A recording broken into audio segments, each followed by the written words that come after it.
Bom, vamos então para a segunda parte do nosso módulo de swing trade. E aqui a gente vai falar dos benefícios, né, das vantagens de se fazer swing trade.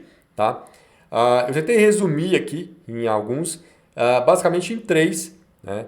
E a gente vai falar aqui dos benefícios de se tomar as próprias decisões, né?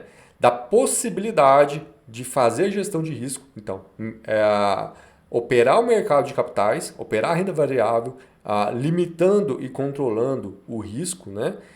E também dos retornos, né, que podem trazer as operações de swing trade. Tá bom? Então vamos lá. Vamos aos benefícios, as vantagens. Primeiro, tomada de decisão. Né? Jet ski versus transatlântico. O que é isso, né? A gente sempre fala que a gente, pessoa física, a gente é igual um jet ski, né?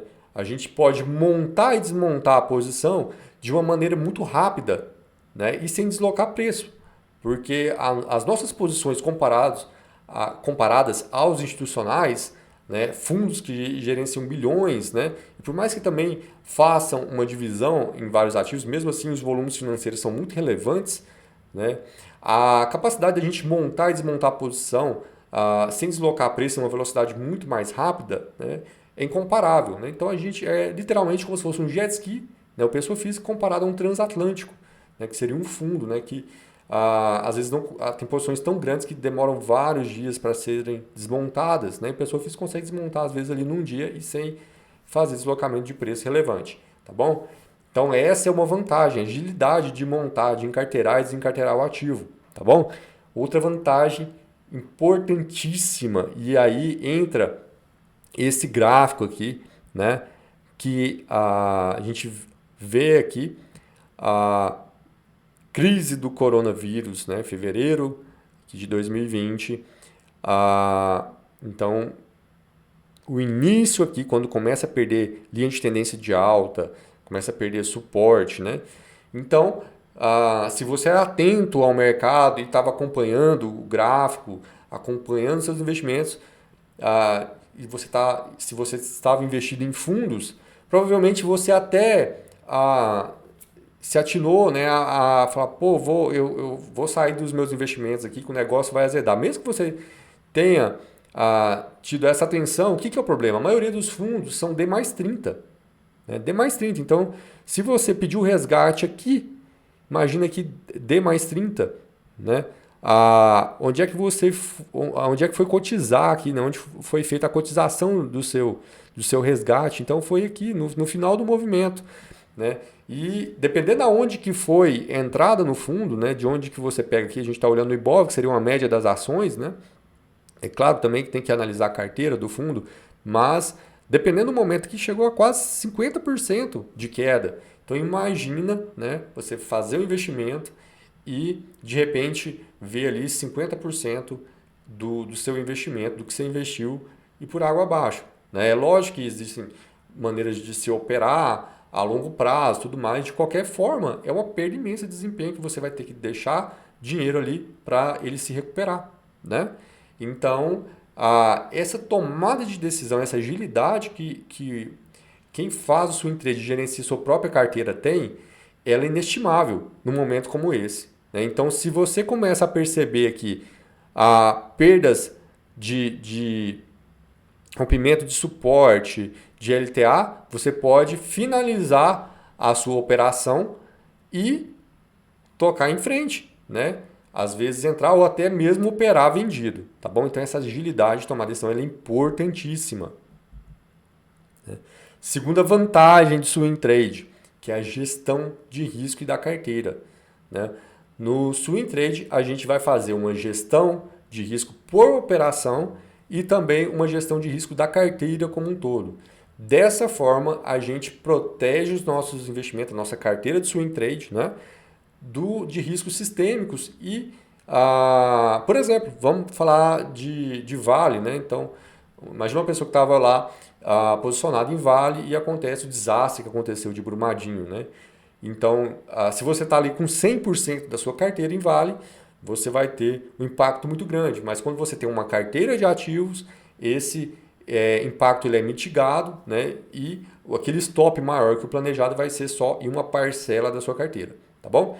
Então, toda essa gestão é feita dentro da carteira do swing trade. Daí não importa muito se você os outros investimentos, né? Às vezes você tem outros investimentos, sei lá, tem uma parcela que você quer manter em fundo, em renda fixa, em fundo de imóveis, né? Então não tem problema. Então, a gente vai olhar aqui especificamente para a carteira que você reservou para swing trade e vai fazer a gestão de risco dela, tá bom? E como é que a gente faz essa gestão de risco, né? Nesse exemplo aqui, nesse slide, estou trazendo para vocês aqui uma carteira com 5 ativos, tá bom? Então, quanto mais ativos você coloca na sua carteira, mais você diminui o risco, tá bom? Nesse raciocínio eu vou botar vários ativos na minha carteira? Não, eu não acho, não é muito legal começar a colocar ativos demais na carteira, tá? Porque aí você previne o risco, mas quando você pegar uma operação muito boa, ela vai também ser irrelevante ali no seu portfólio, tá? E outro detalhe importante também é que você começa a ter um custo de oportunidade, tá bom?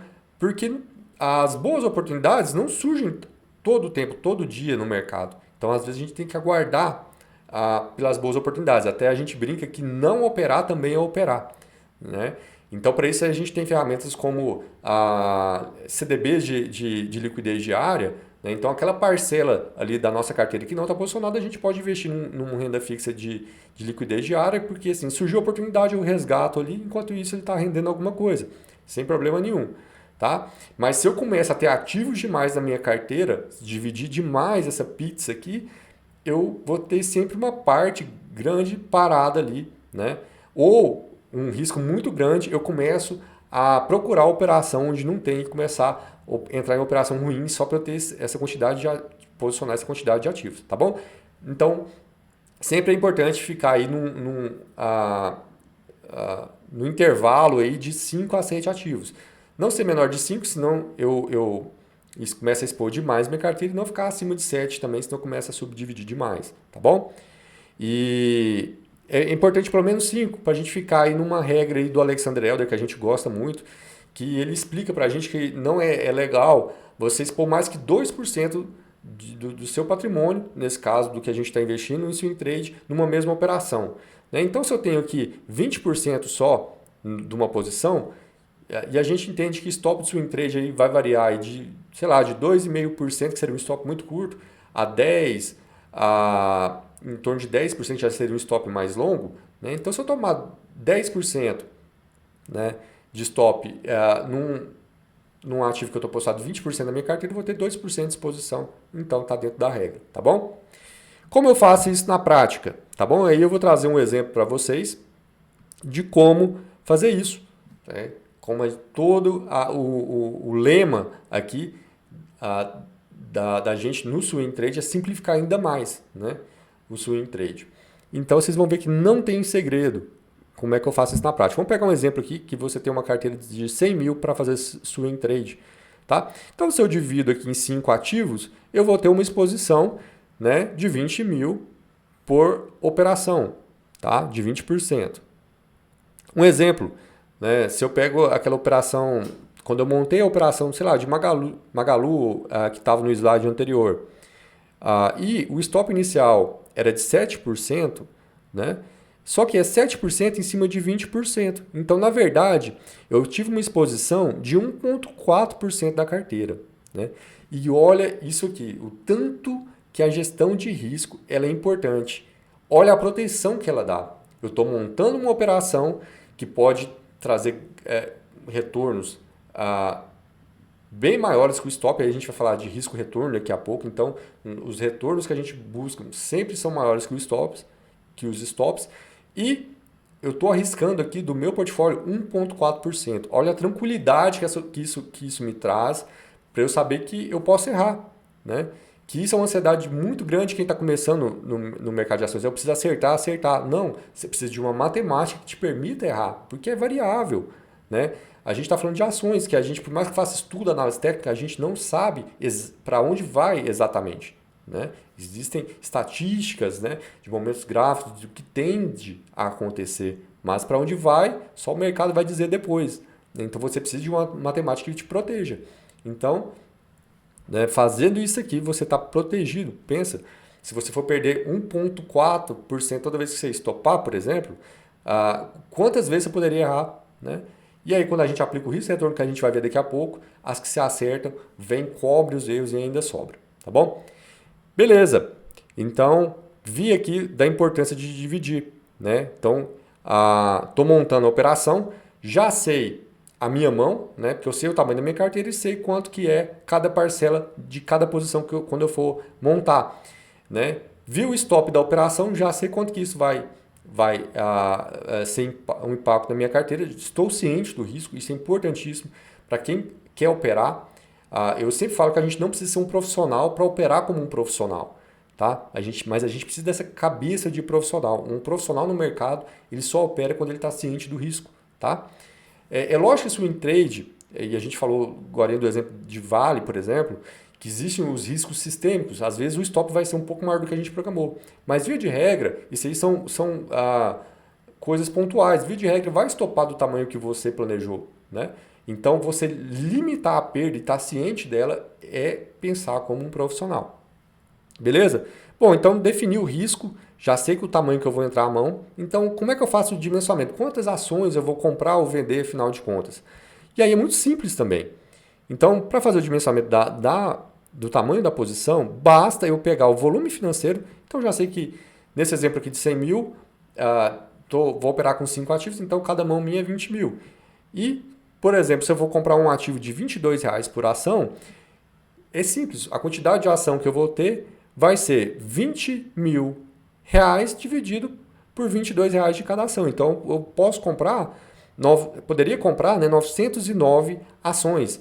Mas como eu não estou operando no mercado fracionário aqui, estou operando o mercado normal, onde que eu tenho lotes mínimos de 100 ações, eu vou arredondar aqui para 900 ações. E aí, então aqui eu vou estar operando com volume financeiro aí de 19 mil e alguma coisa. E aí depois eu compenso, na outra mão que eu for entrar em outro ativo, eu entro ali com 20 mil e pouquinho. Então eu posso fazer esse balanceamento aí sem problema nenhum. Tá? E isso aqui, gente, é tão simples, mas tem tanta gente que perde oportunidade por isso. Quantas pessoas que eu vejo, né, que posicionam em ativos de preço baixo, né, de 2, 3, 4 reais, de 5 reais, né, por acreditar que isso vai trazer alguma vantagem. E não tem vantagem nenhuma, gente. Não tem diferença nenhuma eu entrar num ativo de 5 reais por ação ou de 50 reais por ação. Porque no final das contas a gente está buscando variação de preço, tá bom?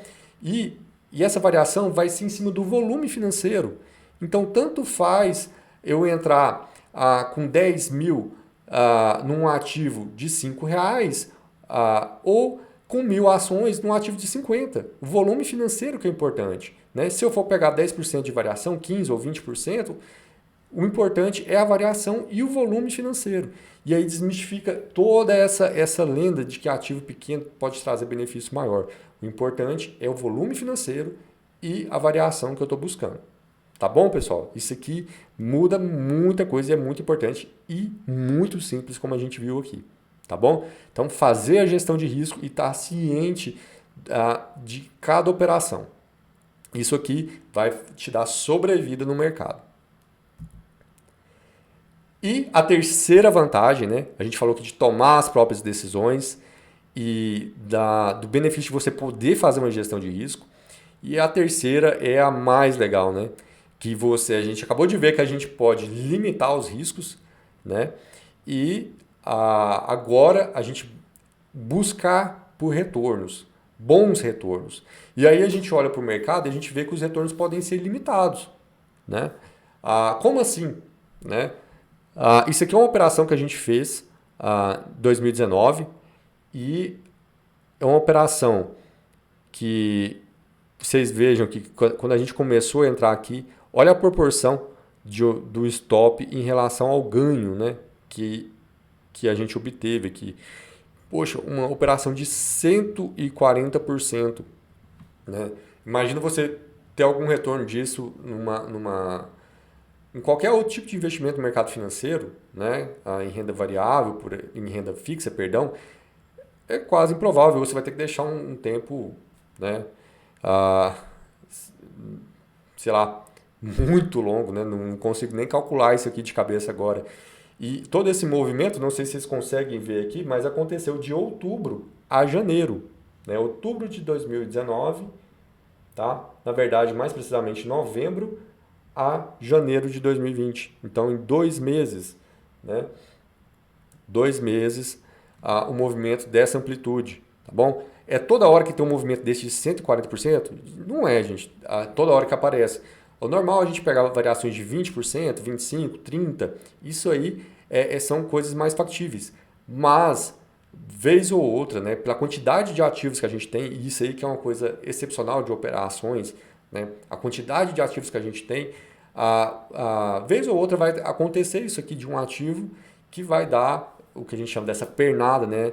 Essa movimentação muito grande, né? E aí a gente aqui faz muita analogia com o surfista, né? Então o surfista tá lá pegando as ondas normais, ordinárias, e de repente chega uma extraordinária, tá? E isso aqui acontece, gente, né? 140% é muito bom, mas já aconteceu de traders aqui da mesa pegar quantidades até maiores, amplitudes maiores de movimentos aqui, maiores que essa no swing trade, tá? Então isso é realmente possível de pegar. Então o retorno pode ser limitado. O quanto você conduzir aí existem técnicas para você conseguir conduzir isso aqui, né? A gente faz acompanhamento por linha de tendência e outras coisas também para você saber o momento de sair, né? Porque se você também fica esperando toda a vida o movimento andar e não percebe que ele está retornando, você também deixa o que a gente fala de deixar dinheiro na mesa, deixou de sair na hora certa. Então não é sair curto demais e também, né, não ficar tentando alongar toda a vida. O que a gente faz, na verdade, é sempre tentar ser responsivo, né, ao mercado, né, responder ao mercado, ser reativo, né, ao mercado. Então, à medida que o mercado começa a dar sinais para a gente vai, né, tomar as decisões. Beleza? Então, retorno ilimitado, né? Então, pensa a oportunidade que é no mercado você poder limitar e mitigar riscos e buscar e ter retornos muito bons, tá bom? Então, isso aqui é uma coisa, né, essas amplitudes de variação apenas o swing trade traz para a gente, tá bom?